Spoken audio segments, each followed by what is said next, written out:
We actually detected a cleaning lady that fell after hours and hit her head on a very hard object, and she was on the ground bleeding, essentially. And there was nobody around that office. Only because our system was able to catch that as it was happening and be able to notify their security teams. There were cameras looking at her, but nobody was watching those cameras. Hi, everybody, and welcome to another episode of What About AI Agents? Today, we are joined by Igor Olteanu, who is a co-founder of Volt.ai, a company that's transforming physical security through AI-powered video analytics. Before joining Volt, Igor spent 8 years at Google, including working on some special alphabet projects like Project Loon, and Volt's agents monitor existing security cameras to detect weapons, medical emergencies, and other threats in real time, essentially giving security teams, specifically superhuman awareness of the facilities. So, Igor, welcome to the show.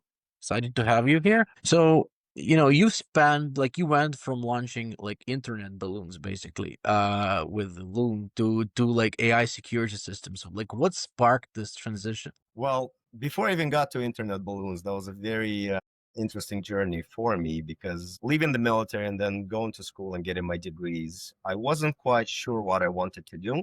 There was a couple of paths for me, and I was lucky enough to be recruited by Google and specifically into their research and development department. And I was surrounded by such amazing people that were just unbelievable engineers and inventors. And that kind of gave me that bug of like trying to learn what is it like to create really cool stuff. And Google Loon was one of those very ambitious projects. So then fast forward, 8 years when there was an active shooter event that happened in one of the buildings in San Bruno. I think this is when it sparked where it's like, well, I believe I have the operational expertise that allows me to understand such events as shootings or violent security or safety events. And I think I know enough to understand how technology might help, meaning how do you apply machine learning to solve such challenges. All I needed to do is just find a very good and very talented technical co-founder, which luckily for me, my best friend is one. And I approached him with this idea. I pitched him. He liked it. Of course, he fine-tuned the idea in a way that it would actually work. That's how I went from essentially the military to launching balloons to building an AI company. That's amazing. And from my understanding, the stack is very accurate and it's already deployed in some universities and college campuses, and it's already securing premises. So what makes it so good? What makes it like so accurate and like it claims like it detects false positives, and many people do, but I'm sure there is something that is really making it stand out to these customers that you are acquiring, right? They are going with you versus going with some other providers, right, in this space. So it is true that we mostly focus these days on education space. It's K through 12 schools, both public and private, as well as higher ed, like universities and colleges. But that wasn't always the case. When we started, just like any other company, we had to go through iterations and we explored enterprise customers, we explored, public customers, as well as universities and schools. It's just along that journey we realized that I think the biggest burning need and the differentiator that our product has, the best fit of that would be in educational space. Um, Mm. as as far as the accuracy goes, there's a couple of things that we're doing very different compared to other systems. First one being the geolocational component, meaning that our entire product revolves around the knowledge of your space, which includes the outdoor maps, but also creating your indoor facilities into live 3D models, which allows us to understand exactly where every single Mm. camera is, which then in turn allows us to pinpoint where an incident is happening, or if it moves like a human jump in the fence or somebody running away with a weapon or not, we would be able to track them. So that level of informational awareness, meaning the video plus overlaid with the geolocational component, gives it a very accurate representation of what has happened, where is it where did it begin, and how is it progressing to your facilities.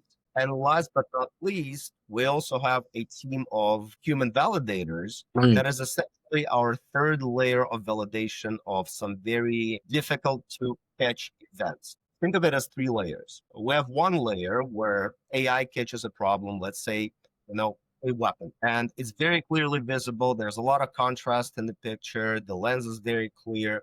So the confidence level is very high, right? That will immediately, we know that the chances of false positives are slim to none.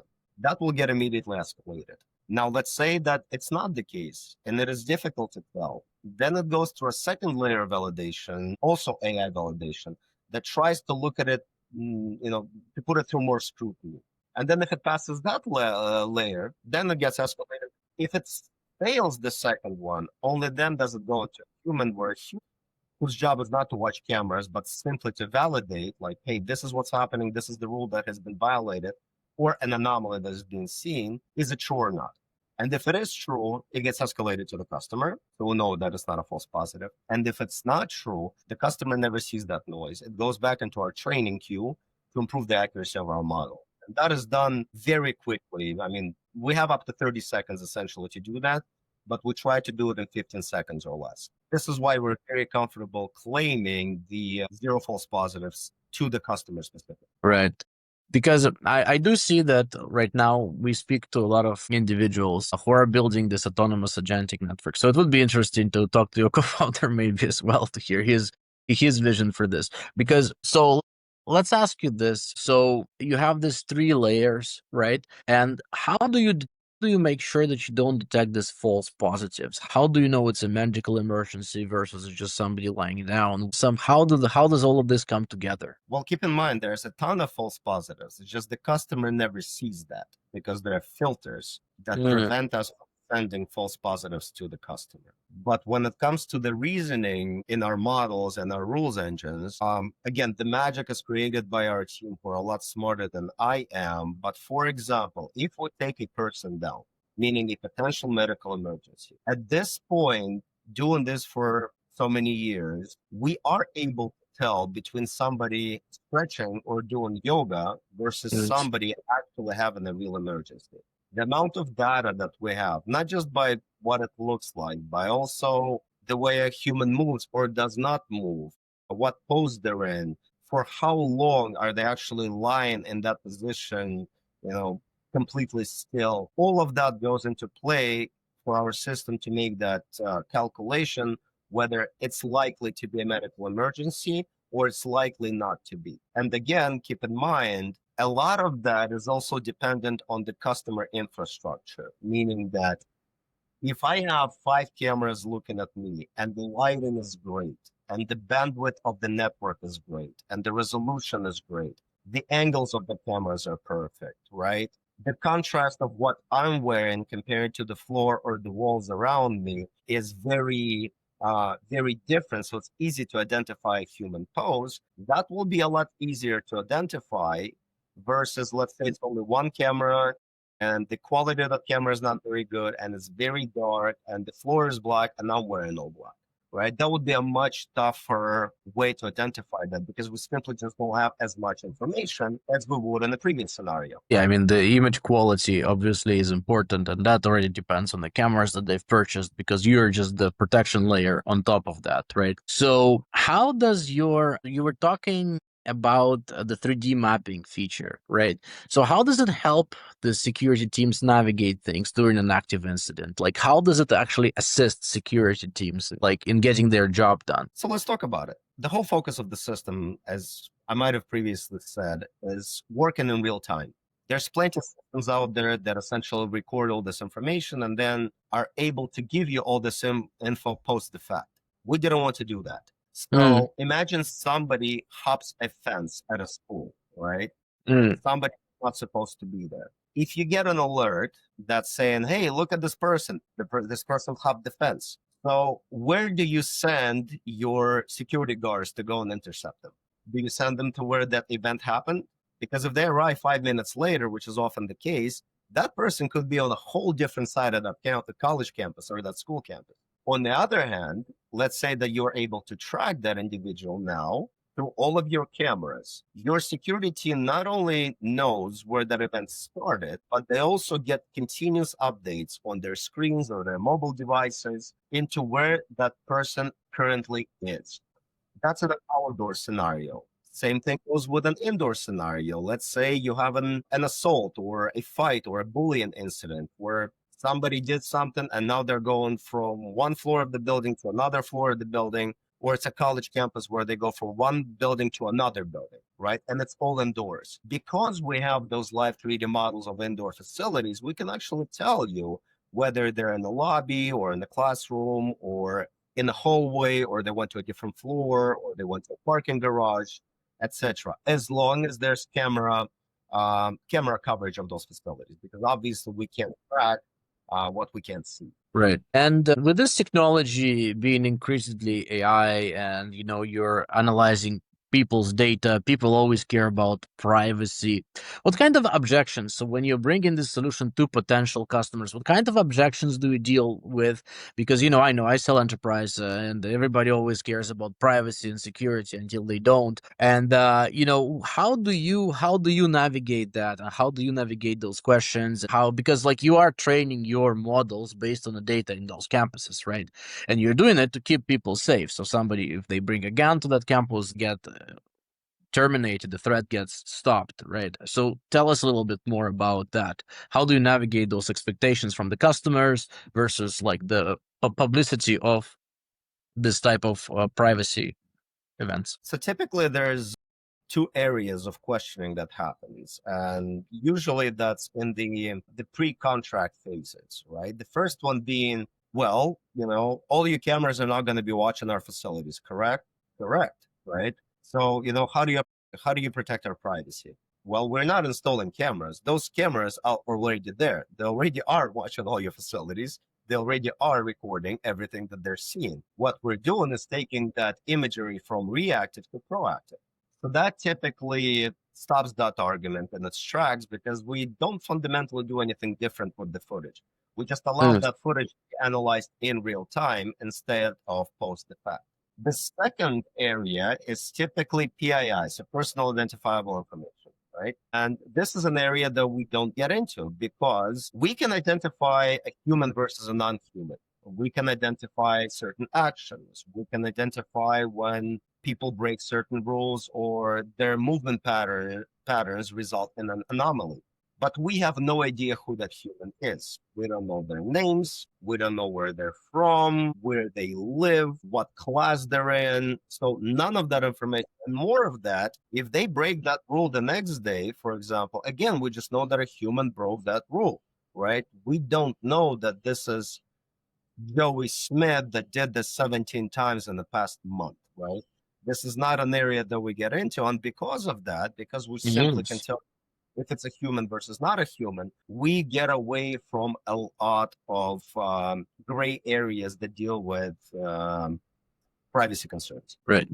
And let's talk about the effectiveness of this technology. So, normally they used to have those human surveyors, then they had those early AI tools that did like basic object detection. You could easily fool them. Now you have this more advanced tools, I can imagine, in the back end, you guys using agentic, all sort of different tech to help with AI vision. But what sort of results have your customers seen based in this? So like, are you able to help them identify more incidents? Is it cheaper for them? What makes them say, yes, we want this technology right now. We want to adopt this. Let's bring this in. So typically the train of thought goes very linearly. The first one is, hey, we have hundreds of cameras and only two people watching those cameras, right? So what are the chances of us actually noticing when a problem occurs? Slim to none. And in a lot of cases, they have zero people watching those cameras because people are expensive. To cover 24/7, you don't just need three people working 8-hour shifts. You need five people, because people get sick, people in of work, people have vacations. And the human cost of operations in physical security is arguably the largest driver of that cost. Meaning that even if they do look at those cameras, average penetration rate of that whole coverage across those hundreds of cameras, or sometimes thousands of cameras, is 2 to 3%, if that. So at any given moment, only about 2 to 3% of your cameras are actually being watched. That's best case scenario. With us, for a fraction of a cost, you go to 100% of your cameras are being watched 100% of the time.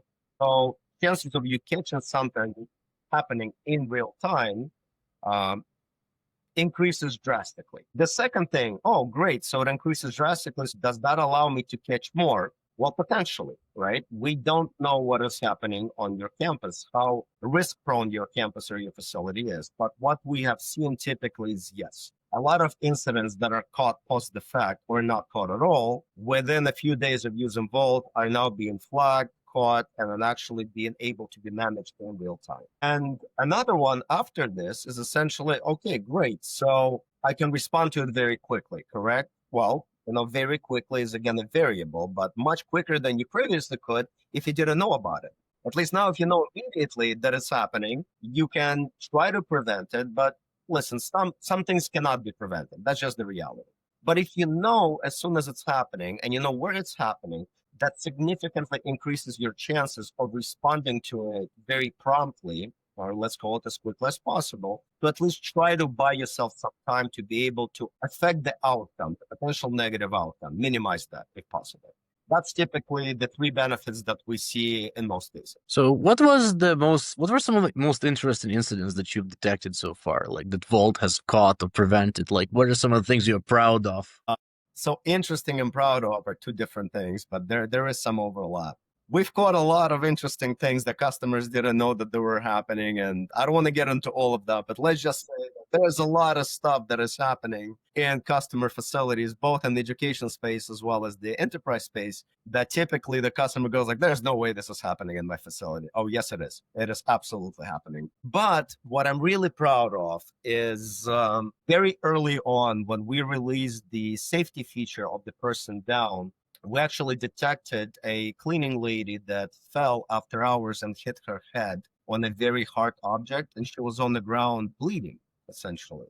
And there was nobody around that office. Only because of our system was able to catch that as it was happening and be able to notify their security teams. She was able to get help after hours, and she's totally fine. No, the potential disaster was prevented. But think about the other situation where there were cameras looking at her, but nobody was watching those cameras. And not being able to get help for a few hours could have been the difference between this going as good as it could have versus a very bad outcome. So that's one that jumps into my head. This was an early one. And since then, we've caught many of those, unfortunately. But, safety incidents do happen. Another one, for example, is that there's a lot of bullying and a lot of fights that happen in schools and colleges, right? And being able to catch that early, either bring those students in and say, hey guys, like you shouldn't be acting this way, right? Or to go and get help for the kid that is being bullied or is being beat on. Again, this is something that was a very positive experience, not just for the student, for the faculty, but also the parents, because the feedback that we got afterwards is saying, look, this is fantastic. Because this can be going on a daily and a weekly basis if we don't know about it. But if we know about it, we can try and stop it from happening in the future. As well as medical emergencies with kids, asthma attacks and diabetic shots and all that other stuff where kids and students collapse in hallways when nobody's around, and to be able to get them help, it is a very nice, safety blanket, for lack of a better term, to say that if something does happen, like, we got you. We're going to be there as quickly as we can. I'm going to try and, comfort you and help you. So you're not alone.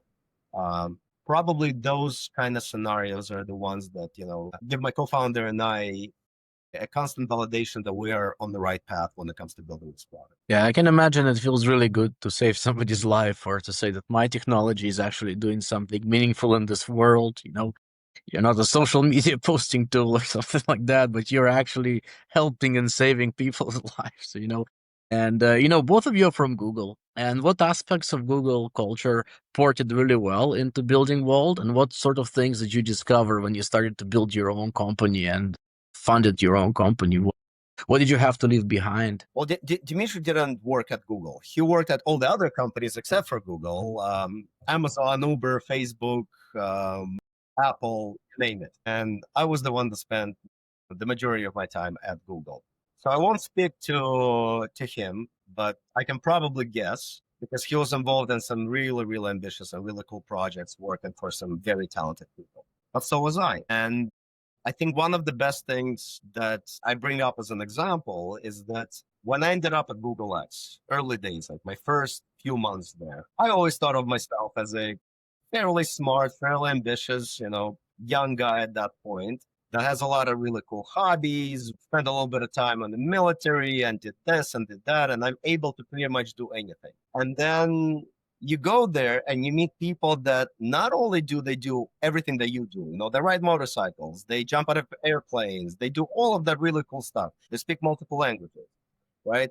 But they also have like a bachelor's and a master's from MIT in aerospace engineering, and they have an MBA from Harvard, and they got a music degree just because they were bored one day and they decided to go and learn how to play the piano. And they built helicopters in their garage because, well, why not? Why can't I build a helicopter in my garage?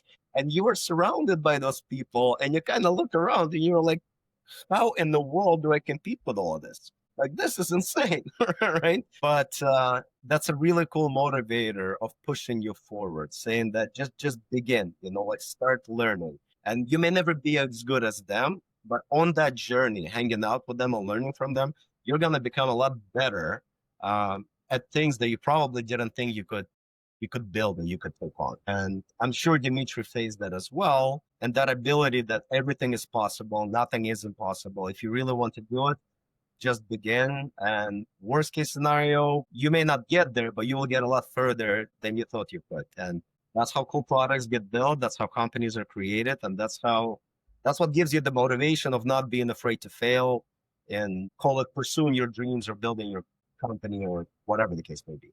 Hopefully that makes sense. Yeah, it makes perfect sense. I can imagine being in a place full of very, very well accomplished people. It humbles you. It humbles you as an individual because, well, everybody there has made something of themselves. It's a very different. So how did you translate that experience into running your own company? What are some of these cultural things that you've built at Volt, like to help bring in great talent, retain this great talent, and get these people really excited about your mission? And I think your mission is very, very exciting to begin with, but how did you manage, how are you building this culture? Primarily around, well, let me put it differently. There's a couple of main building blocks that we constantly try to reiterate in all of our meetings, all of our all hands when it comes to our culture. First of all is be direct, good or bad. Just say exactly what's on your mind, right? Your job security, your promotions, your kudos do not depend on how politically correct you are or how do you offend somebody or not. It has nothing to do with that. It's how good you are at your job. Because if there is a problem, and let's say I made that problem, and that's being caught by somebody who was just an intern, well, should that intern be quiet? Absolutely not. You should call me out and say, hey, Igor, you made that problem, by the way. We told you, don't do it. You still decided to do it, and you failed. And I'll say, absolutely. Yeah, you're right. I decided to do it because I can and I failed. Sorry, let's do it your way. And that level of directness has done wonders so far, where we're able to move a lot faster with a lot less resources just because everybody is either comfortable or we're actively working on them to be comfortable, being very, very direct in both their wins and their losses, the good things and the bad things, right? That's one of them. Do you want to hear a couple of more? Because I got a Yeah, couple. yeah. I think it's super valuable to people who listen to us that are starting out and they want to build companies. So hearing about culture, people don't speak enough about company culture. People like to speak about other stuff, but not about culture, I think. Another one, for example, always build the impossible. So if you think that this is impossible, build that. And my co-founder is amazing at this stuff, pushing the engineers to that point, meaning that, look, right, what's going to motivate you more?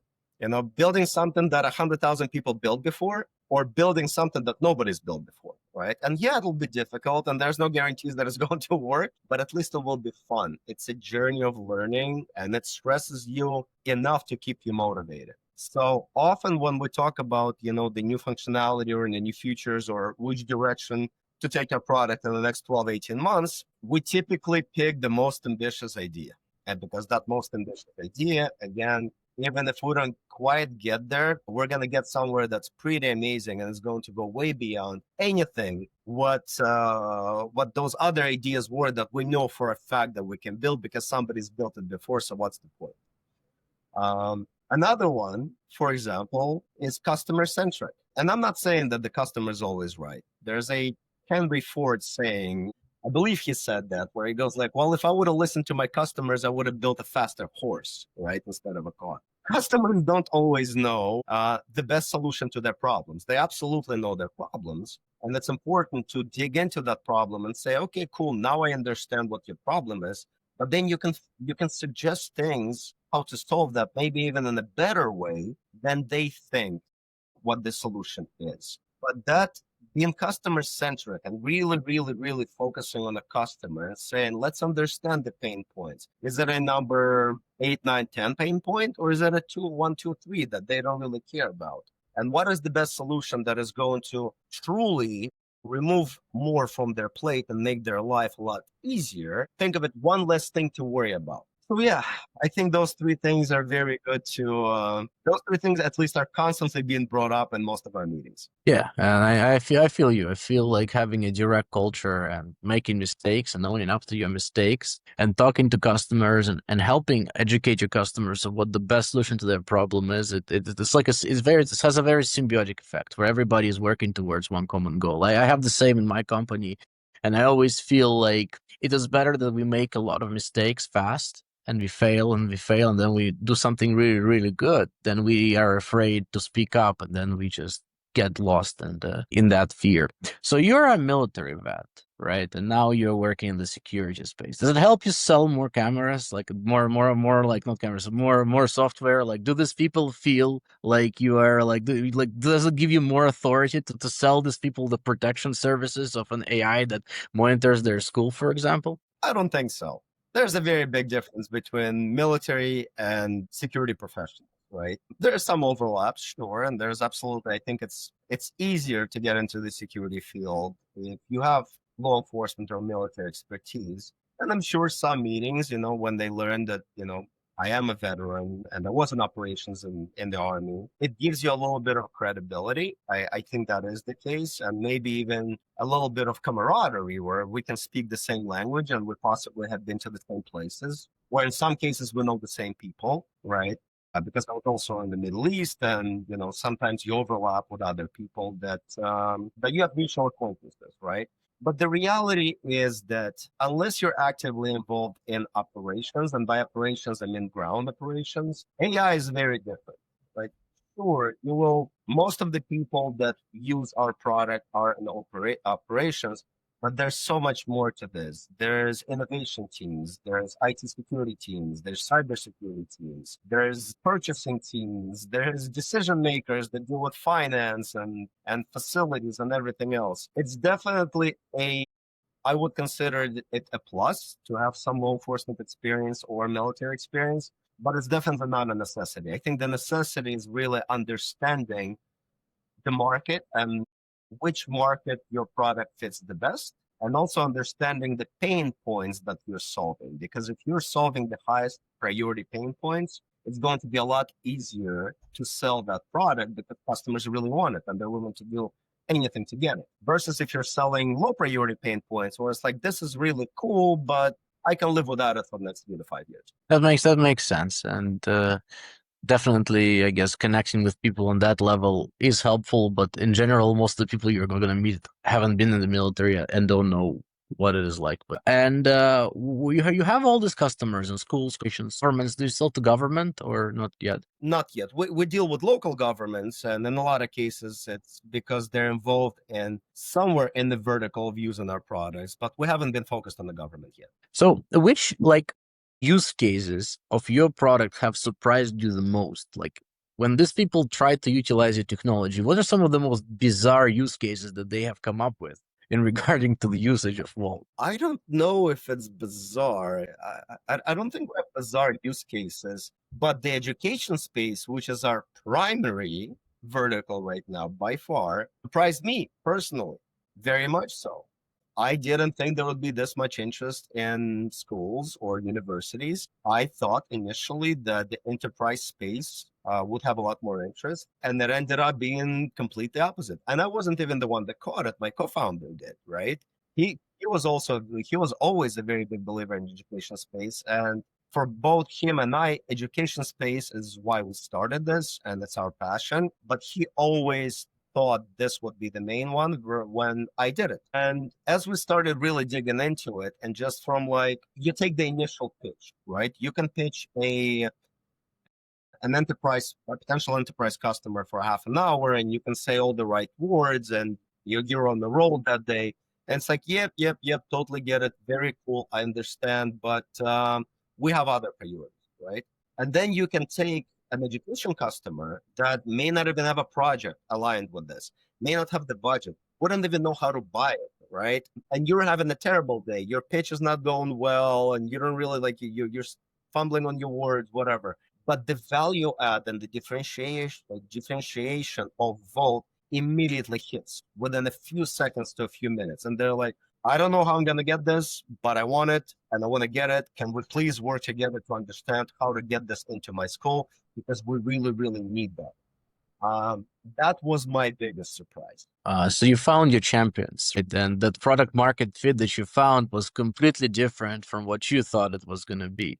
That's really inspiring. I would say that having those champions and they're saying, "I want this product. How do I get it?" This must have felt great. You were like, "I didn't know that. I didn't know that's going to happen." It felt amazing, especially that me not thinking that was going to happen. Luckily for me again, my co-founder knew this was going to happen from day one, so he was right. But once I realized that, it was like, you're right, absolutely. Like, I can't even. There's zero arguments that I can present. This is truly the space that we need to be playing in. So this stack AI is evolving now. There is a lot of computer vision coming out. Where do you see this space going in the next 5 years? Because you're the one who is innovating in this space. Obviously, you're CEO. What is your vision overall about the industry and the space and how it's evolving and how you see it evolving and how you see things change over the past years that you've been building this? What do you feel like is going to change? If we're going to replace human security guards,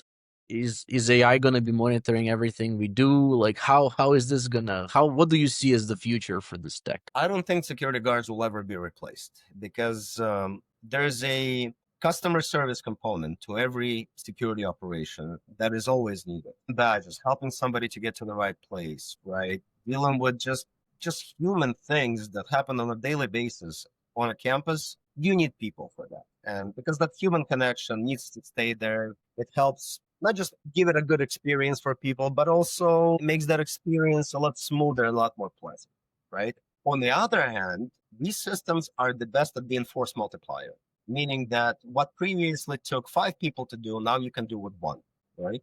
Because now you have a system that allows you to do so much more with, one click of a button, or in some cases, no clicks of a button. What previously we have seen in the past 5 years is there was still a lot of mystery around how products like that work. So there's a lot of people that would come from law enforcement and military that were just simply not comfortable enough bringing this type of a technology because they didn't understand it. They thought there were too many potential points of failure. What we're seeing now and what my prediction is for the next 5 years is that the penetration of such products, not just Volt, there's other products that do many different things in a similar space, is going to skyrocket because a lot of people now are the same people that previously were skeptic are now realizing how easy some of these systems are to use and how quickly they can improve the effectiveness and the efficiency of their teams without having to go and ask for more budget to get more people. That in turn brings a lot more complications on the day to day because of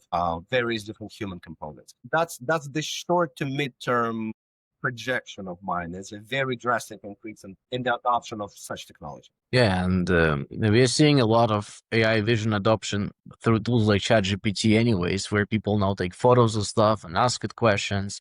So there is more trust happening and more trust building that is happening now with AI technologies being so mainstream, where these people who used to tell you, no, this is not going to ever work, are now saying, well, why didn't we do this sooner, right? I think it was a very insightful conversation. You've shared a lot of earned insights that are very much appreciated. Hope our listeners appreciate it as well. But is there anything else you want to leave the listeners with as we wrap up? Don't be afraid to try something new. If anything that I said sounds interesting to you, please get in touch. I'm on LinkedIn or just go to our site. And even if it's not about our product specifically, but you just have some questions, how this could potentially work, or if something that you're thinking of doing based on our experience is a good idea or not, just reach out. I'd be more than happy to see if I can answer those questions. And if I can't, I'll tell you. But maybe I'll be able to point you in the right direction. All right, everybody. So this was Igor Olteanu, Volt.ai, AI-powered video analytics. Feel free to reach out to him, and thank you so much for joining, Igor. Pleasure talking to you. This was fun.